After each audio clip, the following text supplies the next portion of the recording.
Good evening, you're watching Just the News. I'm Amita Balachandra. Our top story today is on the new announcement that's come in by Union Health Minister Mansukh Mandavia, who has announced today that India will start administering vaccines to all children between the age groups of 12 and 14 starting the 16th of March, which is Wednesday. Now, the Health Ministry said that Corbevax, manufactured by the Hyderabad-based Biological E, will be administered to the new age group. Now, children above the age of 14 were already being vaccinated under the ongoing vaccination program.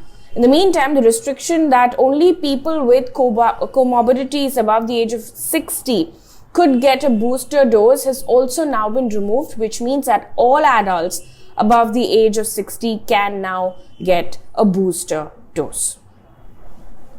Our focus also remains on Russia's invasion on Ukraine. It's day 19. Attacks have intensified.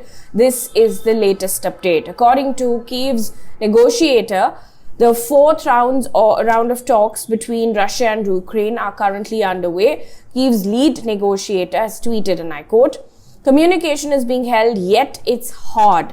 The reason for the discord is two different political systems," end quote.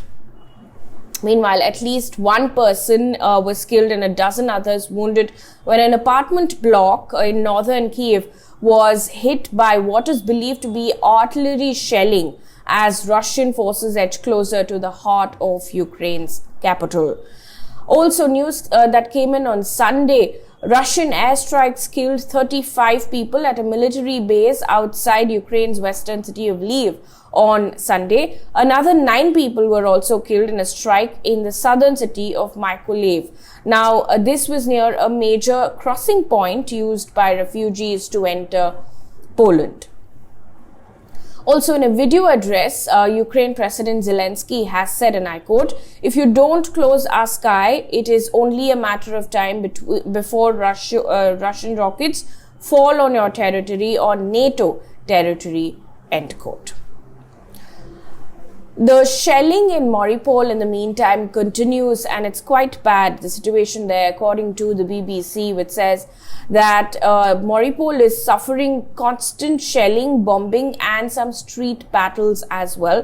Thousands of civilians have been trapped there for nearly 2 weeks, surrounded by Russian troops firing rockets and shells, which have destroyed many buildings. In the meantime, a Chinese foreign ministry spokesperson has said assertions from US officials that Russia asked Beijing for military equipment for what's going on in Ukraine were disinformation from the United States. Now, these comments came during a regular Chinese foreign ministry briefing in Beijing. In the meantime, Russia's spokesperson has also said that Russia has not asked China for military assistance.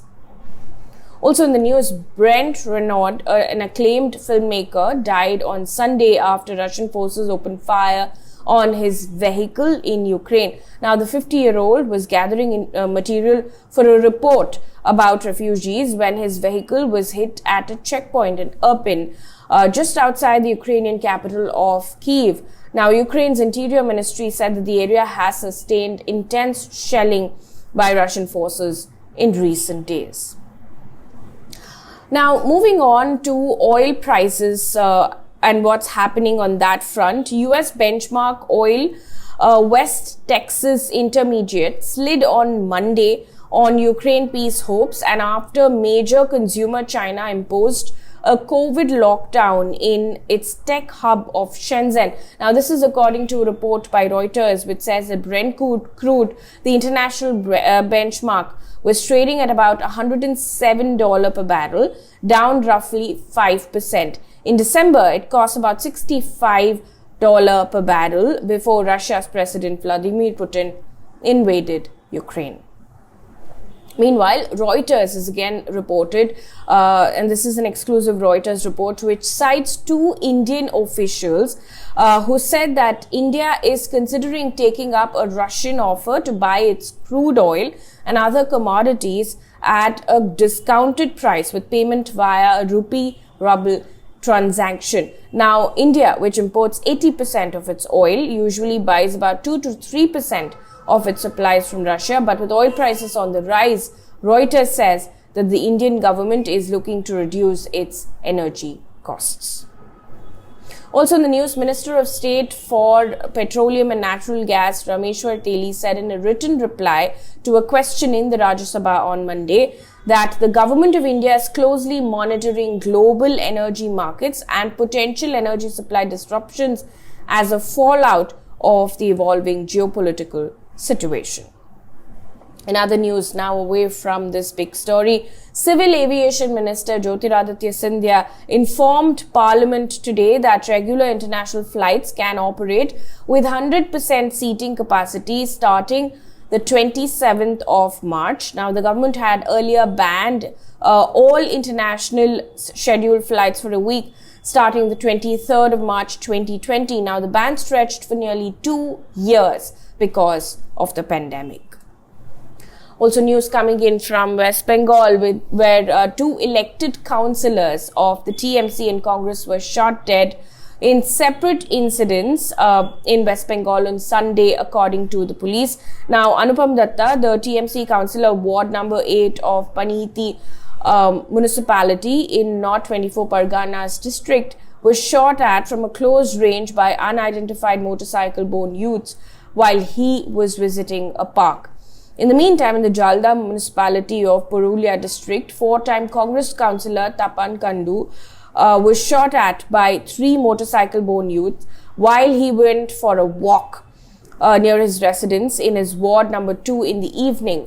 Now, both of them had won the recent civic polls in February. According to Indian Express, Police Commissioner Manoj Verma has said, and I quote, "We are investigating the matter. We have received some evidence. We are looking into them."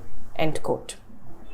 An update now on the Jammu and Kashmir Sarpanch killing case. The police has said today that they have arrested 3 terrorists belonging to the Hizbul Mujahideen in connection with the killing of Sarpanch Shabir Ahmad Mir in Kulgam. Now, speaking to ANI, the IGP of Kashmir has said, and I quote, "Vehicles used in the commission of crime have also been seized.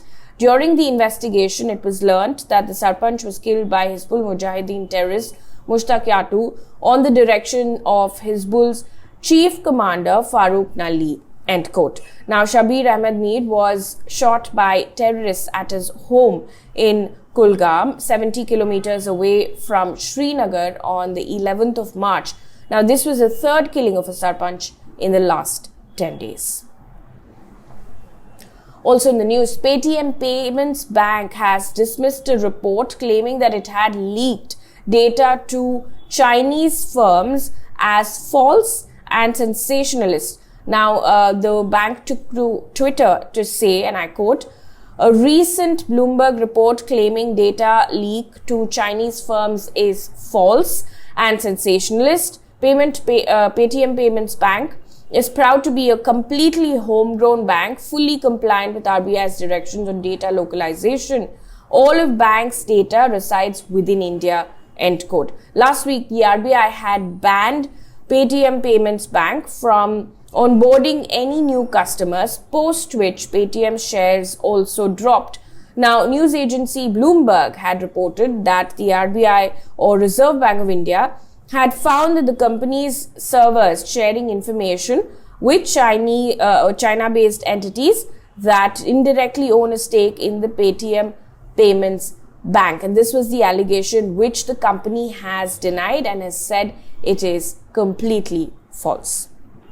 Moving on to business news right now. Data released by the Ministry of Statistics and Program Implementation has shown that India's retail inflation has surged to 6.07% in the month of February, over and above the RBI's threshold of 6%. In the meantime, wholesale inflation across the country has risen to 13.11% in February. The WPI in February 2021, which is about a year ago, was 4.83%. Now, the government press release has said, and I quote, "The high rate of inflation in February 2022 is primarily due to the rise in prices of mineral oils, basic metals, chemicals and chemical products, crude petroleum and natural gas, food articles and non-food articles, etc. as compared to the corresponding month of the previous year." end quote.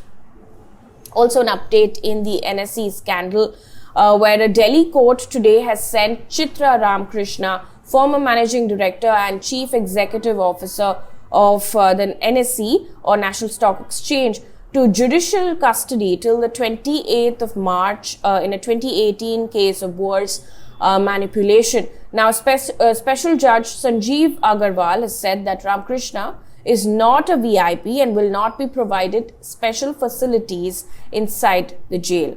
Now, the 2018 case pertains to charges of preferential access to the trading system to some brokers through the co-location facility at the NSE, early login and dark fiber, which can allow a trader split-second faster access to the data feed of the exchange. Now, even a split-second edge is considered capable of bringing in huge gains to a trader. Moving on to international news, and this is worrying, especially because there are lots of reports of epidemiologists saying that it is worrying. The southern Chinese tech hub Shenzhen, home to 17 million people, has now been put under a citywide lockdown on Sunday, as 66 new COVID cases were reported. Now, there are also reports of restrictions spreading across Shanghai and other major cities to combat an outbreak, challenging the nation's zero-tolerance COVID strategy. A major Apple supplier, according to information that's come in today, Foxconn, has suspended its operations in Shenzhen, the company has said today. Now, according to AFP, authorities have reported 2,300 new virus cases in China on Monday. Almost 3,400 cases were reported just yesterday, which is the highest daily figure in 2 years. Also in Indonesia and Philippines, strong shallow underwater earthquakes were reported today. In Indonesia, the quake was of magnitude 6.7, whereas in Philippines, the earthquake was of 6.4 magnitude. However, there was no serious damage that was immediately reported and no tsunami warnings as well. And one piece of good news before we wrap things up on this bulletin, this is also sports news. India beat Sri Lanka by 238 runs in the second and final test on Monday to complete a 2-0 series whitewash. Now, India outplayed the Lankans in this test as well as the series. Shreyas Iyer was named player of the match, whereas Rishabh Pant was named the player of the series. That brings us to the end of this bulletin. Thank you so much for watching. Good night.